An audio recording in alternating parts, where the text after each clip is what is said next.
मोक्षमार्गस्य नेतारं वेत्तारं कर्मभोगतां ज्ञातारं विश्वतत्त्वानां वन्दे तद्गुणलब्धये। पंच परमेष्ठी भगवान की जय। संत शिरोमणि आचार्य विद्यासागर जी महाराज की जय। पापों का त्याग और पापों के त्याग करके वृत्ति बनने की चर्चा पिछली पाठशाला में हुई। श्रावक के कितने व्रत होते हैं? 5 अणुव्रत, 3 गुणव्रत और 4 शिक्षा व्रत। लेकिन जो व्रतों को धारण करता है उसको ये भी तो जानकारी होनी चाहिए कि किन किन कार्यों से मेरे व्रतों में दोष लगते हैं। अगर वो नहीं जानेगा तो निर्दोष पालन कैसे होगा। इसलिए आचार्य अब पूरे अध्याय, शेष अध्याय में 12 व्रतों के अतिचारों का वर्णन करते हैं। व्रतों के अतिचारों के वर्णन से पहले आचार्य ने सबसे पहला सूत्र बनाया है कि सम्यक दर्शन के कितने अतिचार हैं। ये क्यों बनाया? चर्चा तो व्रतों की थी, क्योंकि यदि सम्यक दर्शन नहीं है तो व्रतों को व्रत नहीं कहा जाएगा। व्रती के व्रत कब होते हैं? व्रत जब वह सम्यक दृष्टि होता है। तो सबसे पहले तो उसका सम्यक दर्शन निर्दोष होना चाहिए और उसके बाद उसके व्रतों में भी कोई दोष ना लगे। तो सबसे पहले सम्यक दर्शन के जो दोष हैं उनकी चर्चा हो रही है। शंका, कांक्षा, विचिकित्सान्य दृष्टि प्रशंसा सम्यक दृष्टेरतिचाराः। शंका, कांक्षा, विचिकित्सान्य दृष्टि प्रशंसा संस्तवा सम्यक दृष्टेरतिचाराः। बोलिए। शंका, कांक्षा, विचिकित्सान्य दृष्टि प्रशंसा संस्तवा सम्यक दृष्टेरतिचाराः। सम्यक दर्शन के 5 अतिचारों का इसमें वर्णन है। वर्णन पढ़ने से पहले हम ये समझें अतिचार कहते किसे हैं। व्रत आदि में दोष लग जाना इसका नाम अतिचार है। ये दोष 4 प्रकार के होते हैं। पहला दोष होता है अतिक्रम। अतिक्रम का मतलब होता है लिए हुए व्रत के प्रति मन में कुछ अनिच्छा का भाव जागृत हो जाना, मतलब मन की पवित्रता का गिर जाना, व्रत के प्रति आदर भाव का गिर जाना, इसका नाम है अतिक्रम। दूसरा होता है व्यतिक्रम, व्रतों की सीमाओं का उल्लंघन कर लेना। अभी छोड़े हुए विषय का सेवन नहीं किया है पर सीमा का उल्लंघन कर लिया। तीसरा होता है अतिचार, यदा कदा किन्हीं मजबूरियों में आकर के मान लीजिए उस छोड़ी हुई वस्तु का सेवन कर लिया, बाद में बहुत पश्चाताप हुआ, मेरा व्रत नष्ट ना हो जाए ऐसा भाव हुआ, वो कहलाया जाएगा अतिचार। और व्रत की चिंता ही छोड़ दी, लिया होगा व्रत हमें कुछ मतलब नहीं, तो इसका मतलब होता है अनाचार। एक उदाहरण से समझते हैं। खेत लगा हुआ है, खेत के बीच में एक इतनी चौड़ी पगडंडी है। उस पगडंडी पर एक बैल जा रहा है। बैल देखता है दोनों ओर गेहूं की खेती लहलहा रही है। बैल से कह दिया गया है सीधे चलना, गेहूं की खेती पे मुंह नहीं मारना है, कि हाँ नहीं मारूंगा। अब देखिए दोष कैसे लगते हैं। उसके मन में आया, बैल के मन में, खेती कितनी अच्छी है, अगर एक मुंह मार लिया जाए तो काम बन जाए, पर क्या करूं, ये किसान जो है ना, इसने बहुत कस के मुझे पकड़ रखा है। तो मन में परिणामों की पवित्रता में क्षति हुई, इसका नाम हुआ अतिक्रम।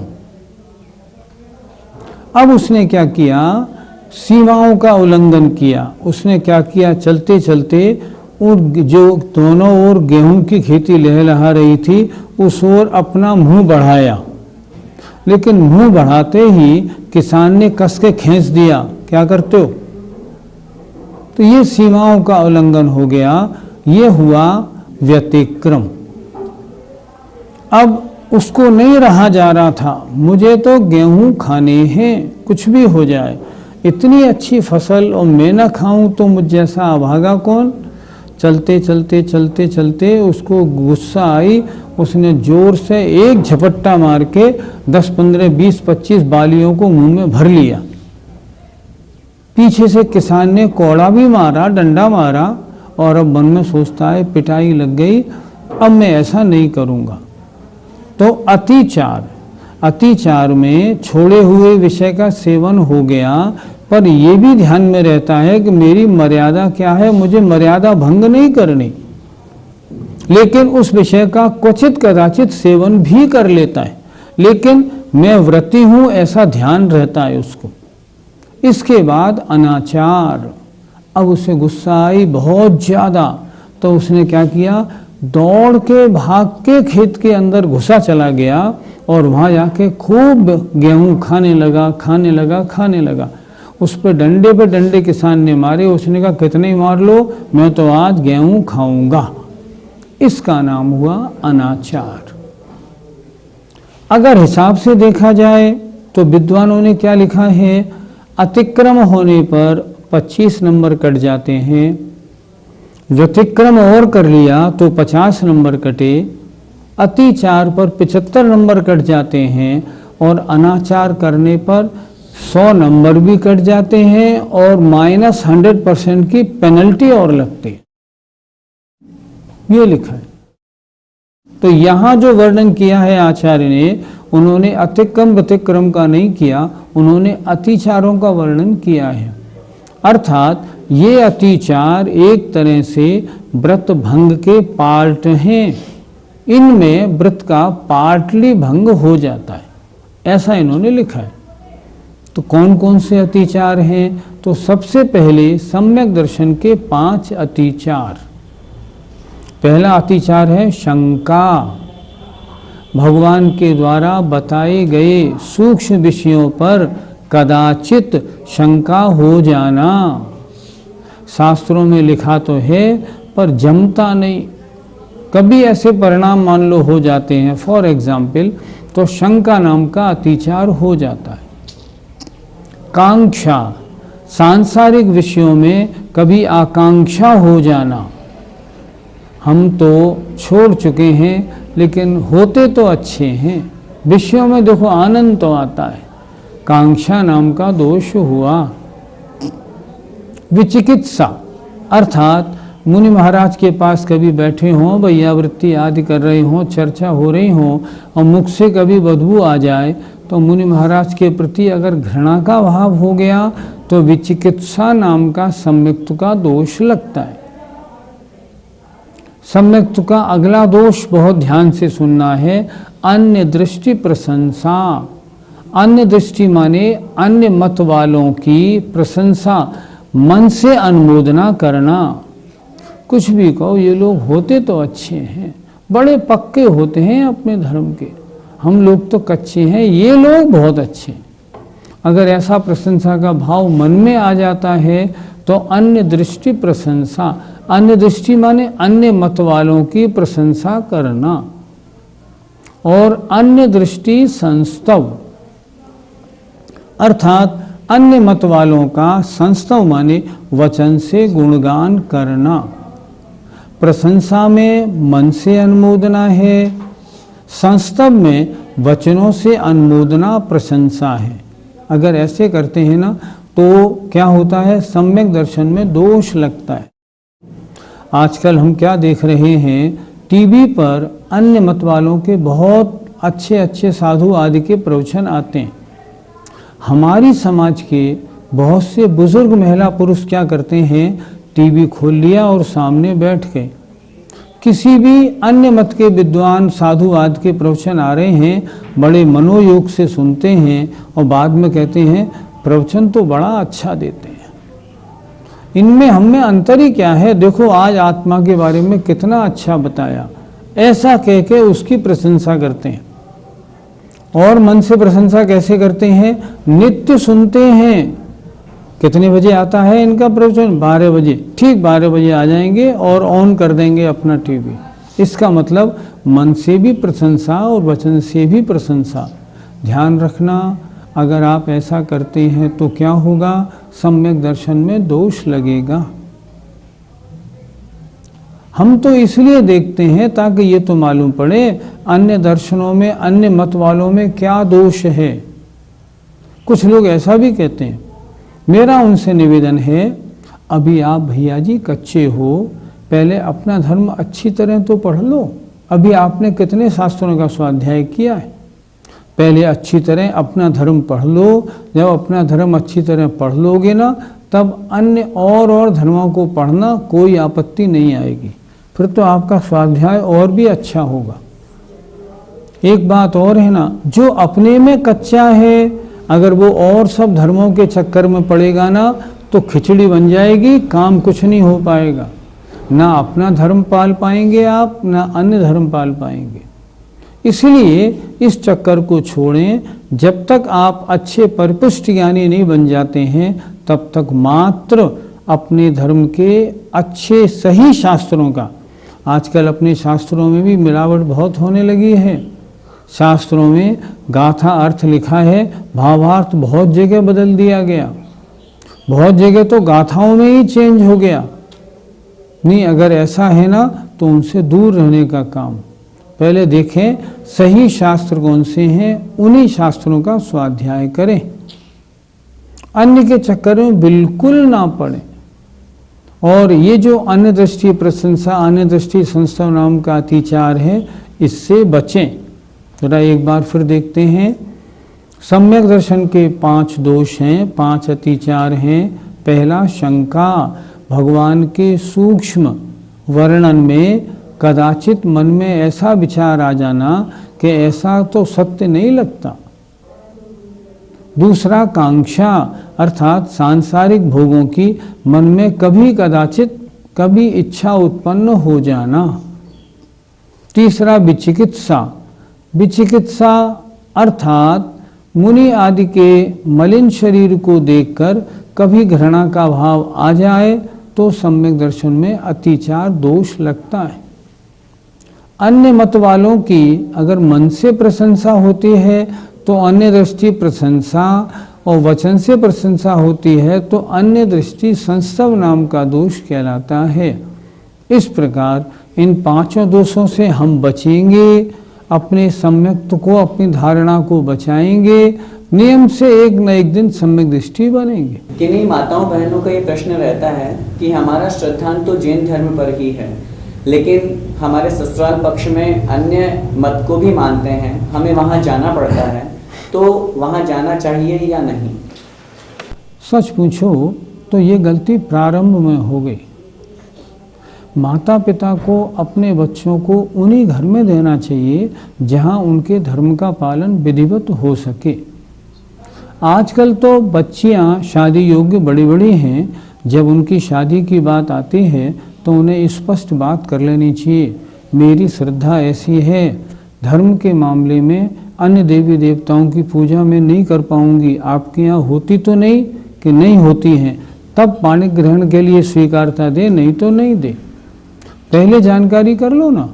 अगर पहले जानकारी करके आप करेंगे ना तो सामने वाला अपने आप बोल देगा कि नहीं नहीं, मेरे यहाँ तो आपको ये कार्य करने होंगे, नहीं मुझे आपका रिश्ता मंजूर नहीं, तब फिर ऐसी नौबत नहीं आएगी। अब मान लीजिए अब शादी हो चुकी, अब क्या करें? अब ये करें किसी तरह से, कभी आपके यहाँ महाराज या माताजी वगैरह आए ना तो अपने घर वालों को उनके पास ले जाके किसी तरह से उनका मत ठीक करा दें। मैं आपको एक छोटा प्रसंग बताऊं। एक डॉक्टर थी, वो डॉक्टर मेरे पास आती थी और वो मुझसे उसने थोड़ा स्वाध्याय किया। गरीब थी, परिवार में आर्थिक स्थिति अच्छी नहीं थी, तो उसकी शादी घर वालों ने दिगंबर होते हुए भी अन्य मत वालों में कर दी। एक दिन देखा जब मुझसे वो पढ़ने आई तो रो रही थी। मैंने उससे पूछा क्यों रो रही हो? हमारे पास पैसा नहीं है, तो हमारे पिताजी ने हमारी शादी अन्य मत वालों के साथ तय कर दी है, अब तो मेरा सारा जीवन नष्ट हो गया। मैंने उसे बहुत धीरज बंधाया और मैंने उससे कहा खैर अब जो हो गया वो तो हो गया, लेकिन एक काम करना, ससुराल में जाओ ना, पहले जो ससुराल वाले हैं उनको अपने कब्जे में करना और कब्जे में करने के बाद उन सबका धर्म बदलवा देना। ऐसा करोगी तो काम हो जाएगा। उसको हिम्मत आई, शादी हो गई। शादी होने के बाद जहाँ वो ससुराल में गई सिर्फ 3-4 प्राणी थे, पति और माता पिता बस। उसने वहाँ पहुँच के उन सबकी पहले सेवा की। जब सबकी श्रद्धा बन गई, धीरे धीरे उनका धर्म डाइवर्ट करके सबको पक्का दिगंबर जैन बना दिया। एक बार अपने पति के साथ मंदिर में आई तो मैंने उनसे पूछा क्यों, क्या हुआ? बिल्कुल मेरा घर सब दिगंबर जैन अब पक्का हो गया है। इसलिए ऐसा करें, अब परिस्थिति ऐसी हो गई है ना, तो क्या करें, उस सारे घर को ही बदलने की कोशिश करें। आपसे नहीं बदला जाए। अगर आपसे नहीं बदला जाएगा तो जब भी कोई मुनि महाराज आएँ, कोई विशेष विद्वान आएँ, उन्हें घर में लाएं, उनसे चर्चा कराएं, तो आपका बहुत उपकार होगा अपने परिवारी लोगों पे। उनका भी मिथ्यात्व ठीक हो जाएगा।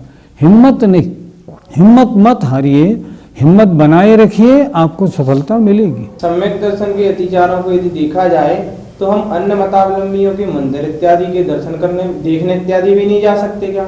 सम्यक दृष्टि के पास अन्य मत के मंदिरों के लिए, उनके साधुओं के लिए एक मिनट भी समय नहीं है।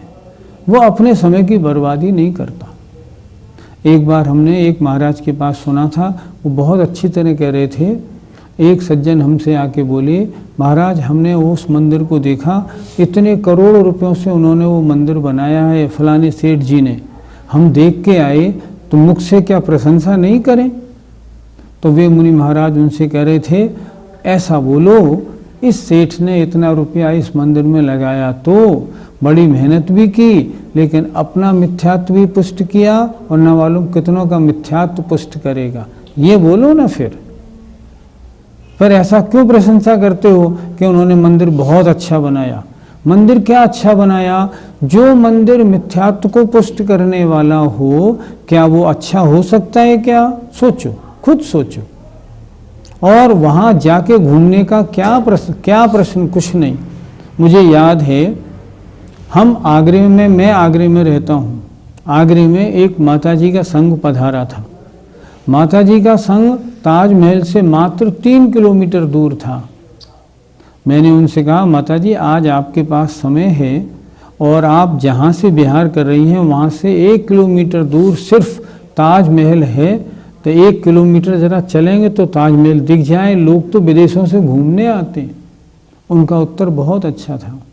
उन्होंने कहा, हम आर्यिका हैं, हम आहार विहार निहार के अलावा अगर एक कदम भी अन्य कार्य के लिए चलते हैं तो देखभाल कर चलते रहने पर भी एरिया समिति नहीं बनेगी हमारी।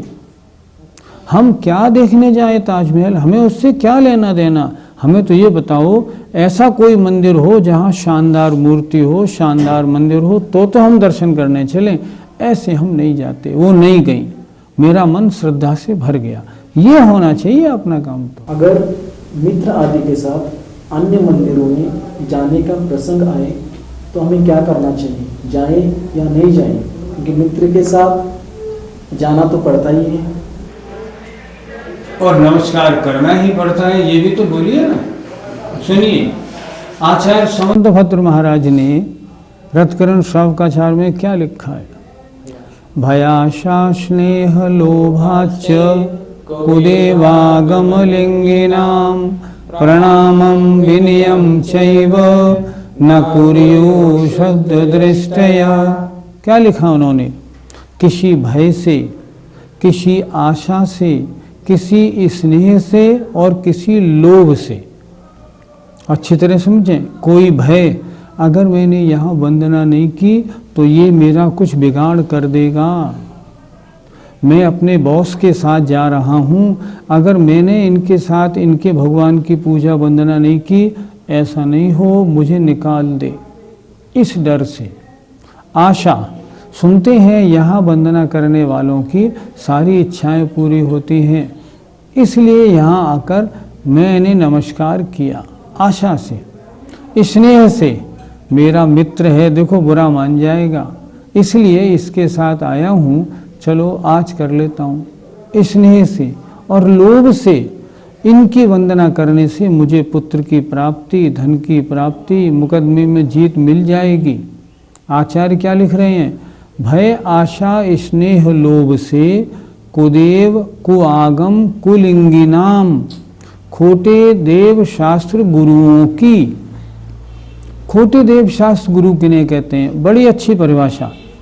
जो वीतरागी, सर्वज्ञ और हितोपदेशी, सच्चे देव ना हो, सच्चे देव वंदना के योग्य, जो ऐसे नहीं है ना, वो कोई भी हो वंदना के योग्य नहीं।